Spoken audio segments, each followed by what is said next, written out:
Welcome, everyone, to the 30-minute Midas touch from beautiful Dyersburg, Tennessee at the Herb Welsh WrestlePlex. Now, here is, pound for pound and inch for inch, the best of the best in professional wrestling today. A wrestling genius worth his weight in gold. The Golden Boy, Greg Anthony. Ladies and gentlemen, welcome to the 30-minute Midas touch. I am your host, the Golden Boy, Greg Anthony, and with me as always is my co-host, your mama's favorite podcaster, Mark Tipton. Well, shout out to Mama. I do. I appreciate that, and I appreciate the names each week and exactly what it's going to be, and ultimately how it's going to relate to the subject of that week. And this week, being Mama's favorite podcaster, I suppose, or however you want to say it, is because this week we're going to discuss the idea that being family friendly in professional wrestling. Is it the best? Is it a great idea? Is it something that some involved with pro wrestling kind of want to move away from? And we're going to discuss our point of view on that. And on that point, I guess the place to start would be where do you stand on this?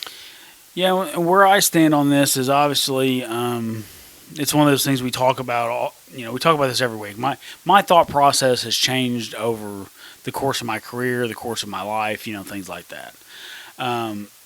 Today, as an almost 40-year-old husband, father of two, wrestler, promoter, historian, that kind of thing, my belief is that family-friendly professional wrestling is the absolute broadest way to expand professional wrestling. And the fact that there's a lot of, cases where people want to do these very edgy and things, and what that really does is it really narrows our audience and creates more of a niche. And I've always said before, wrestling is niche anyway. It's the biggest niche, because very few niches like we have sold out Madison Square Garden, right? But it's still niche, right? It's not as big as music. It's not as big as movies. It's not as big as that kind of thing, right? So, wrestling's always going to be like a little niche thing anyway. So when we start messing with the formula that made us successful for, a century? Absolutely. Then I think that's where we start going wrong in professional wrestling. All right.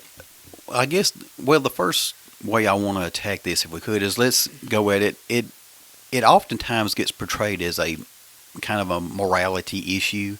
And I want to say that because I would say yes. And let me say this and see if you agree with this. Because ultimately, whenever you're performing in front of the public and part of the audience, when you do something that is not family friendly, we'll just speak in general terms. When you do those sorts of things, there is going to be a segment of that audience that you are rejecting. Is it fair to say that? Yeah, absolutely. You don't know everyone's personal beliefs and things like that. We talked about the Raven and the crucifixion and all that kind of stuff on our religion episode. And stuff like that, you don't know how many Catholics were in the building that night that, found that horribly offensive. You know what I mean? You just don't know about that certain thing. And that's why it's always my friend, if it's something you wouldn't say in school or church, why say it? You know what I mean? We've encountered a lot of things over the years, obviously, that have pushed the envelope and done that kind of thing. And obviously Joey Ryan with the dick flip, Priscilla Kelly with the bloody tampon spot, things like that. People think, look at them, they got millions of views on here. And what that is, though, those millions of views are non-wrestling fans sharing it with other non-wrestling fans going, hey, look how stupid this shit is. Right, and mocking it. And making a joke out of it. And the problem with that is the more popular it gets, we all get painted with that same brush. So I personally, as a promoter, I've went around town trying to get sponsors, and we have quite a few, but people have actually brought up to me the Joey Ryan stuff. You know what I mean? Because, is that what you do? Is that the kind? No, not at all. We're completely family. We're like, it's like 1985 with us. You know what I mean? But like a lot of people, that's just what their view of not just professional wrestling, but independent professional wrestling too. Like they think it's so low budget. Right, and outlaw, so to speak. Outlaw, low budget, mud show.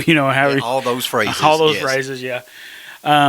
So that becomes your responsibility as a company is to try to, try to exceed those expectations and show people, hey, this is fun for the whole family and stuff like that. We at Pro Wrestling Mid-South, we actually even do wrestling birthday parties for kids, and that's a huge thing for us. You know what I mean? And there's lots of people that they're just coming to a kid's birthday party. They don't know anything about wrestling, but once they leave, they go, "Man, that was really cool," And then you guys really put on a good show, and blah blah blah. So I mean, it ends up helping everybody all the way around. All right, and if I could, I would kind of like to approach it away from the morality issue, and it kind of gets into that seems to muddy the waters and confuse people on this. The way I look at it, and why I really share the point of view that you've expressed about family friendly being the best way to go.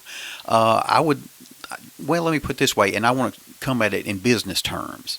When you look at the movie industry, traditionally, the people who produce the movies have worked very hard for movies that they believe to be blockbuster potential, or a wide, something other than, say, a horror film is going to be R-rated, but a horror film is directed at a segment of the population, not the population at large. But if you have a blockbuster, an Avengers, etc., that kind of large-scale movie, you always try to craft your movie to get at least a PG or PG-13 or something of that nature. You want to get the largest potential audience to see your film. And I think that's the kind of the viewpoint we should come at for professional wrestling or any other entertainment. Is that fair? Oh, absolutely. And here's the thing, too.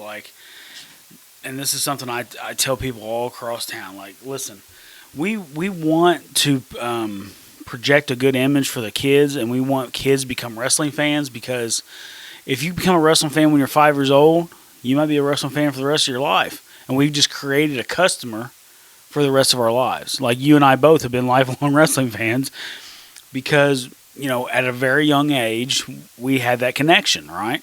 I tell people all the time, there's not many 40-year-olds that wake up one day and say, hey, you know what? I'm going to love professional wrestling today. Unless they have a kid that loves professional wrestling. You understand? So not only do you get the kid, but then you get the parent too.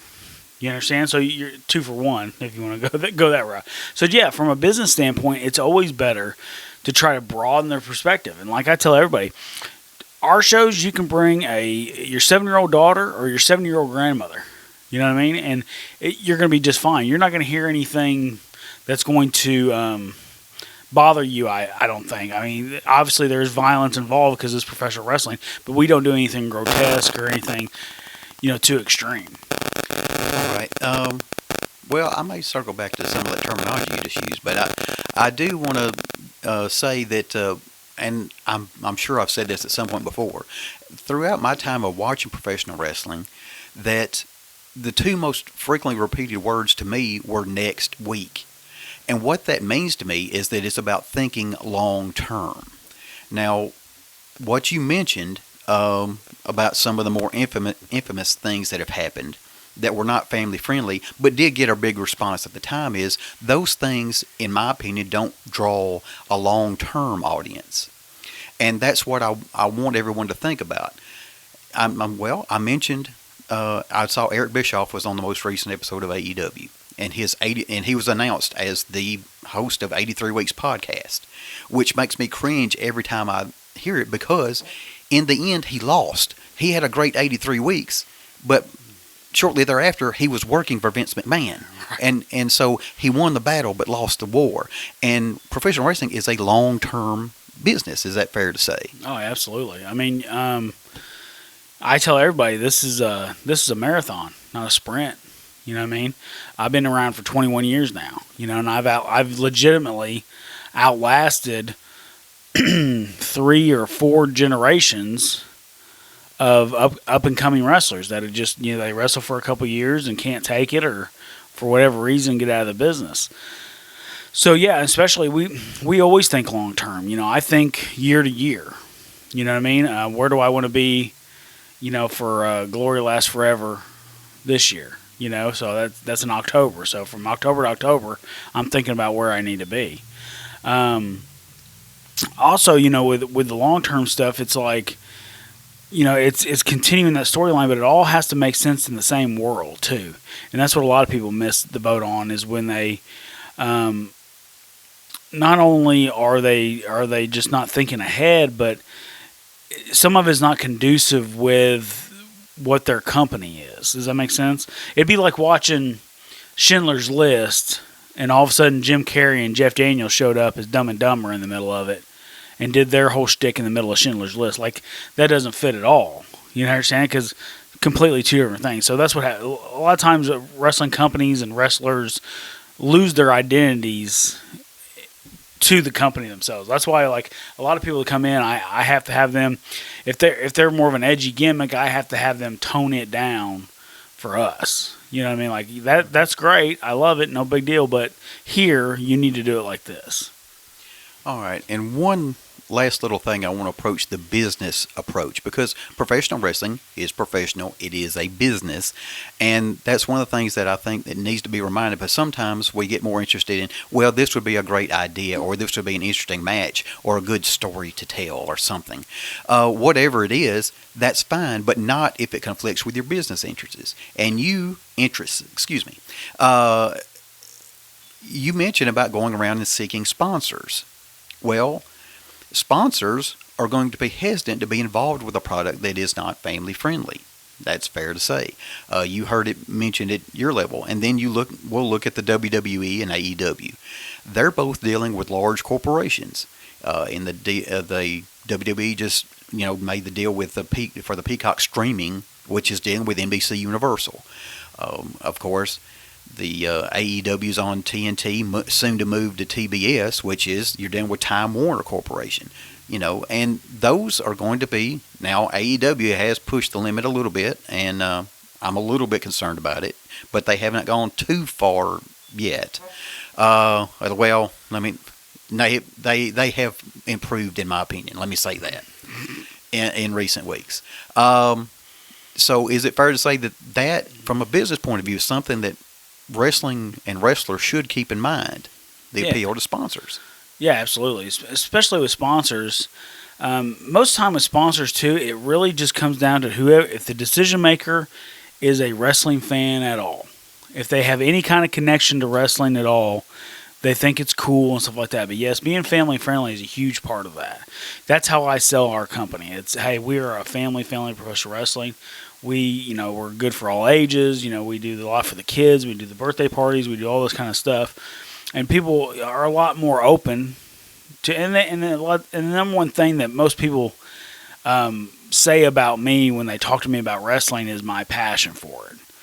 So my passion comes through when I'm talking about it. I'm not just, it's not like I'm selling something I don't believe in. You know what I mean? Or I'm just selling it to make money. I'm selling professional wrestling because I love professional wrestling. I just happen to make a living at it. You know what I mean? So that's a huge thing too. So yeah, absolutely. You have to be, and being a part of the community too. All of my sponsors are obviously locally owned sponsors. You know what I mean? I don't have any sponsors, I don't think, off the top of my head here, I'm thinking, that are like corporate owned. Because, those things, you have to send it in, and it takes 5 weeks to get anything back, and you don't know. There's bureaucracy. Oh, huge red tape and bureaucracy involved with that kind of stuff.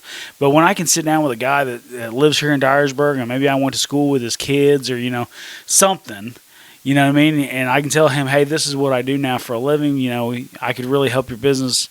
If you sponsor this, we have 10,000 followers on Facebook, and we have people that come every week, and you'll be on the front of the show. So, yeah, they all, that's not too bad. So, like I said, we have 25 sponsors, somewhere like that. And, in my entire career, I've never seen any company have more than 5 or 10 at the most. Like 10 would be outrageous, we would think, and here we are. We have 25.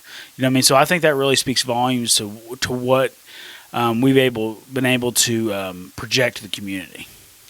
All right. I think just to kind of bring the other side into this, I want to play a little bit of devil's advocate. When we discussed this, and when I thought about this subject, one of the first things that sprang to mind is I thought, well, what would be a counter argument? And the first thing I would think of was what was known as the Attitude Era. Now, this was a WWF/E thing, but it is widely regarded as one of the most financially successful periods in the history of professional wrestling, and I certainly can't deny that. You talk about the Stone Cold Steve Austin era, The Rock, D-Generation X, all the really big stars that were created during that time period, the money that was drawn, the tremendous ratings that Raw and Nitro in that time period were getting with the NWO, etc., and among other things. But that time period that came to be known as the Attitude Era was tremendous for money, ticket sales, making stars, and it was certainly a less than family-friendly product oftentimes during that time. How would you handle that? Okay, so I'm glad you brought this up because it's something I want to talk about too. So the Attitude Era was lightning in a bottle.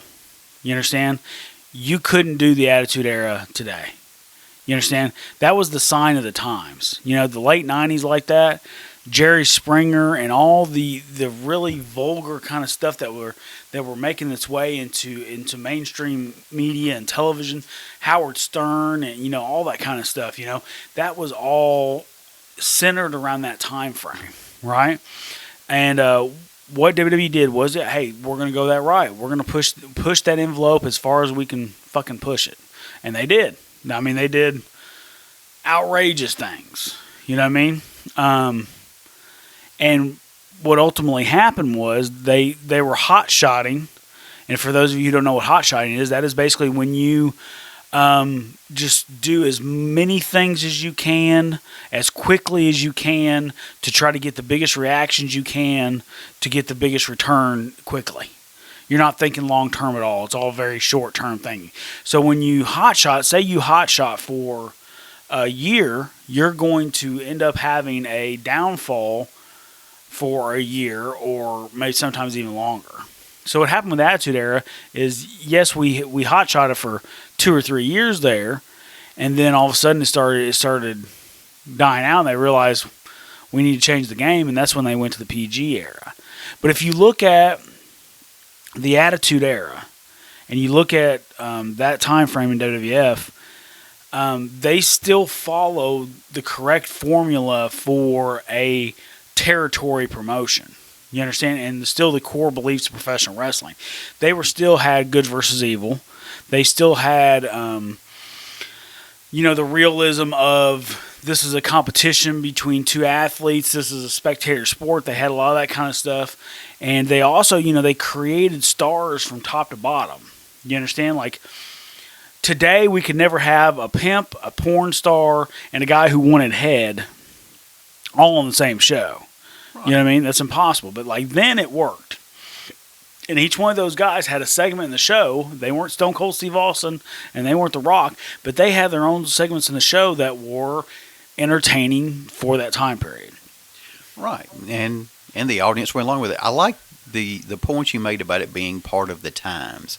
And I think that is important because that's something that stuck out to me, because this wasn't a decision that WWE made and said, hey, this is how we want to present professional wrestling because we think this will be more successful. And WWE does this from time to time. They frequently reference whatever's going on in pop culture or, kind of the times. They make references to it constantly.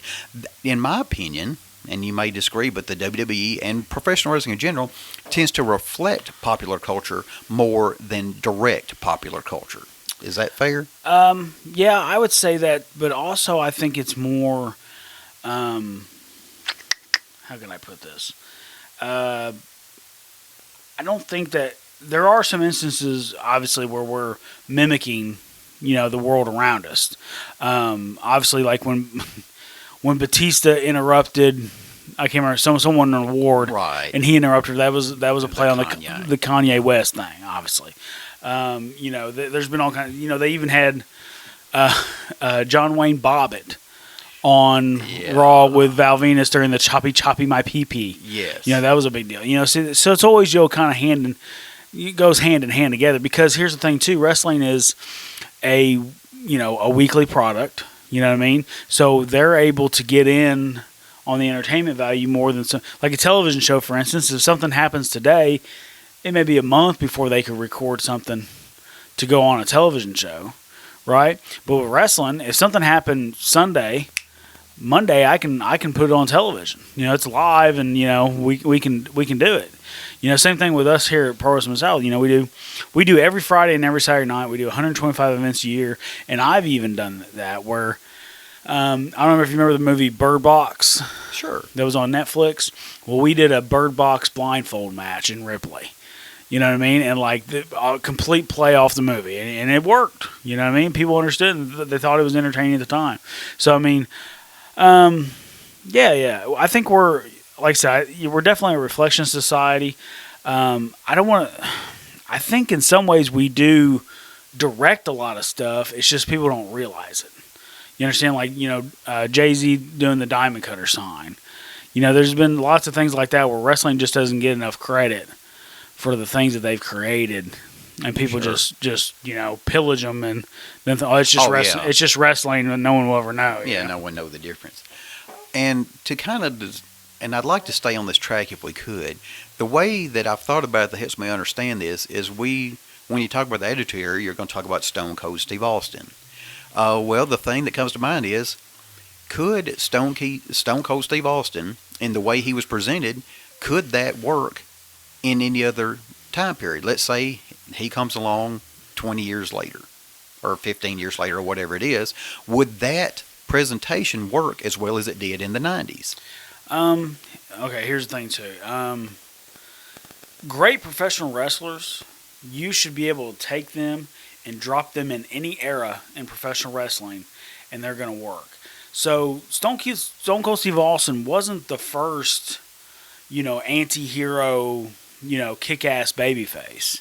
You know what I mean? Bruiser Brody, there was a ton of guys like in that mold that did a lot of the same things Stone Cold did, right? So I believe that Stone Cold would be popular in any era. Obviously, some things would have to change. In 1972, on Georgia Championship Wrestling, he couldn't come out drinking beer and saying hell yeah and all the kind of stuff he was saying. So he'd have to tone that part of it down. But still, the essence of Stone Cold Steve Austin, the Texas, badass, don't trust anybody, I'm a rattlesnake, all that kind of stuff would work anywhere. Oh, yeah. Well, for him. All right. Well, the way I interpret that is, Steve Austin might work in any time period, but Stone Cold not necessarily so. Yeah. I mean, like I said, it's just little elements, though. You understand? As much as Steve Austin is about drinking the beer, you could probably take that away and he'd still be over. Right. You know what I mean? You could take away some of the cussing and it would still work because he would have to find other ways of verbiage. But I mean, it could happen. And I will say, my recollection of that time period, as fondly as I remember it, he did change his presentation from time to time. Mm-hmm. Now, it could be as simple as going to the turnbuckles and an obscene gesture would be seen, and then later on in his career, it just became fist. That's a very subtle and minimal change, but it was a change nonetheless. Yeah, absolutely. And there was a reason he did that. Yeah. Kind of the counter example of this that I would point to is Daniel Bryan. Mm-hmm. I, as a fan, became really enthralled with the build-up to WrestleMania 30, the Yes Movement, etc. But even at the time, I thought, could this presentation of pro wrestling work during the Attitude Era? Now, for me, the answer was fairly obvious, but do you view it in the same way I do?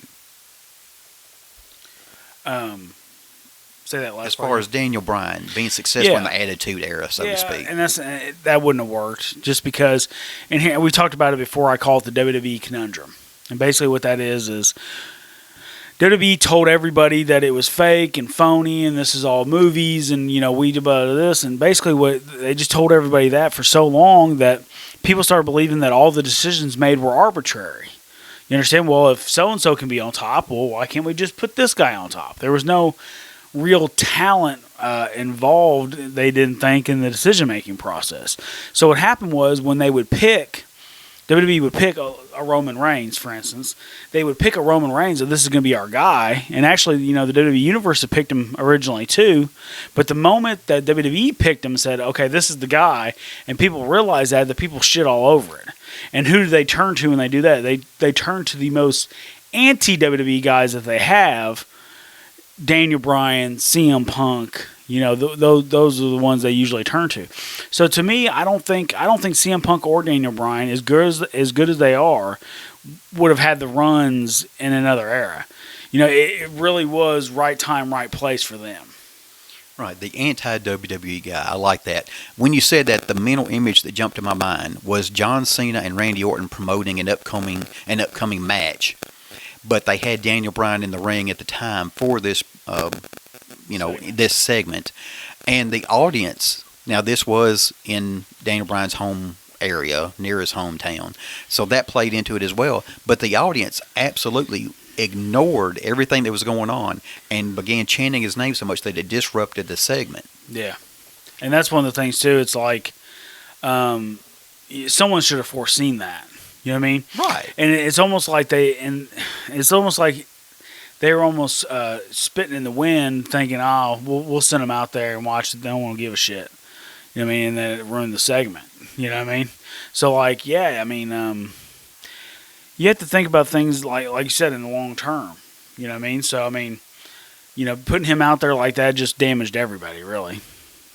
All right. I guess one of the things the points I want to try to describe in this and how we go at this is ultimately when you do the sorts of things that we're describing, whether it be in terms of violence or even sexual content, so to speak, in the product.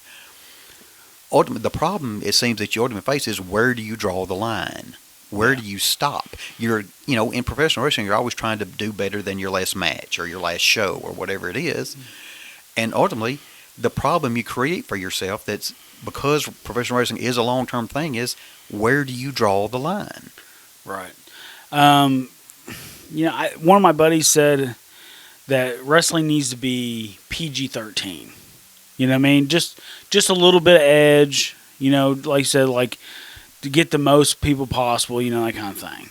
I don't necessarily think PG-13, but, around about that sounds right. You know what I mean? Like, I know a lot of parents that aren't going to take their kids to anything that cusses or anything that has any kind of sexual innuendos and things like that. That's why I was so upset with the original, I think it was the original pay-per-view that Cody and them did in the beginning.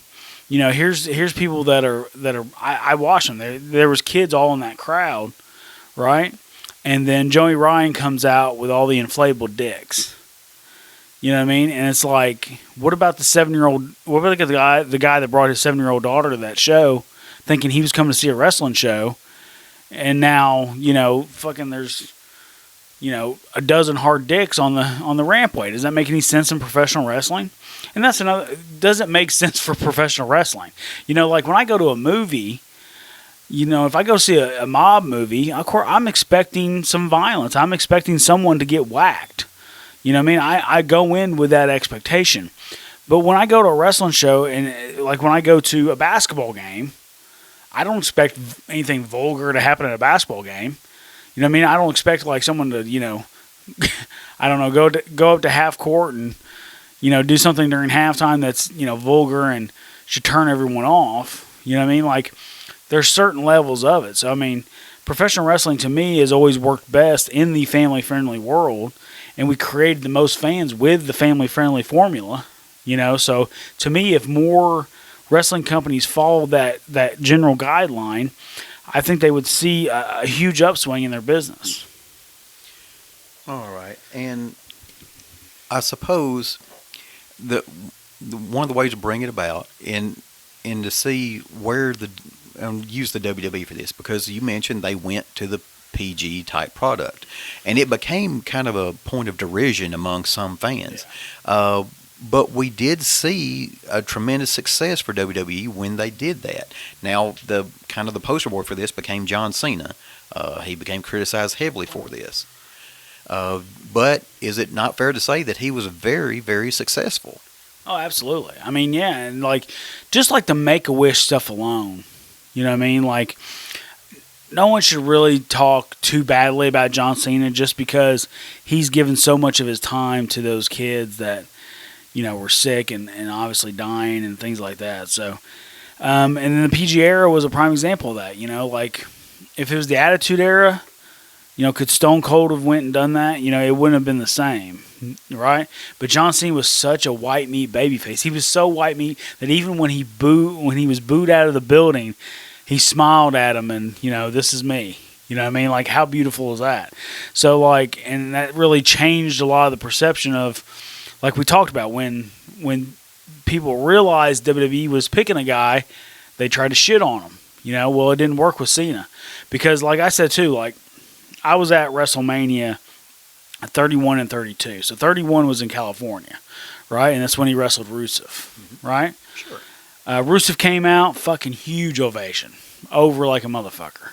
Came out in the tank, remember? Right. Fucking beautiful. Right in the tank. How do you not Yeah, that was get a response out of that? Yeah, it was fucking amazing. John Cena comes out, place boos him out of the San Francisco Niners arena. It was ridiculous, right? Booed him out of the building. On the finish, where John Cena won, everyone was standing, 1, 2, 3, and the place erupted. You know what I mean? So, like, and that's the way it always is. No matter how much they boo him at the beginning, he's always going to get him at the end. You know what I mean? And, like, that's what a lot of people don't realize. They don't even put that part. All they think about is him getting booed. Watch the rest of the match. You know what I mean? By the end of the match, by the end of the night, he has him. Well, I would say even during the entrance, the most famous thing was everyone, when the audience began added words to his entrance music, John Cena sucks, Yeah. and we all sang along. It was still entertaining, even though we were kind of Digging at him. yeah, or trolling, or however you want to say it. They were getting on him, but it was kind of done with, and it was fun, and it was still entertaining.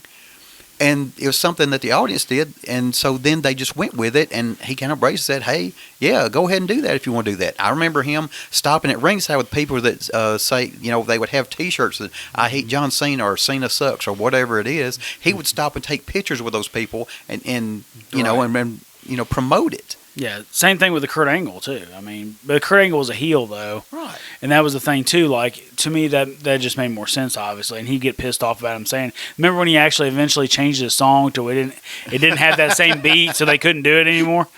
I thought that was pretty ingenious myself. But, yeah, I mean, stuff like that is always kind of, it's odd. And that's what we talk about when, like, a lot of people think that I don't want professional wrestling to evolve, and that's not. It's never been what that is. It's just I want the core beliefs of professional wrestling to live on, because like I said, the further we get away from this, the harder it is to get back. You understand? And we're seeing a lot of that now. We try to get as close to 1985 as we can, you know, and there's still some instances where people go, I don't know, you know, like, okay, watch, you know what I mean? Like, you know, you've seen it. We've had people call ambulances to the building. You know, we've had just an array of things that are just in 2021 shouldn't be possible in professional wrestling with everything known and said. But for some reason, we're still able to accomplish it. And I think that's because we protect the product like we do. All right. Because ultimately, what you're trying to do as an entertainer, which is really what professional wrestling is, it is a form of entertainment. You're trying to make a connection with the largest audience possible. Yeah. And the point of view is that doing it this way does that. Yeah, and honestly, this is the whole reason we have this company here, because when there was 8 years that I did not wrestle in this area. I did not wrestle in Dyersburg for 8 years, and I lived here.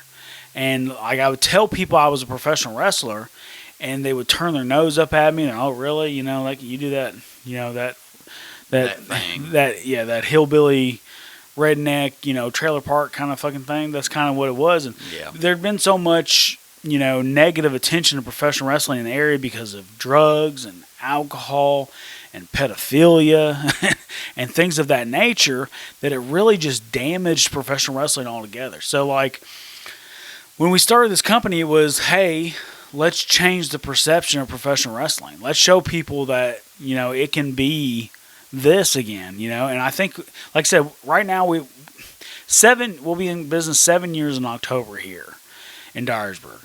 And we are the longest running company with one owner.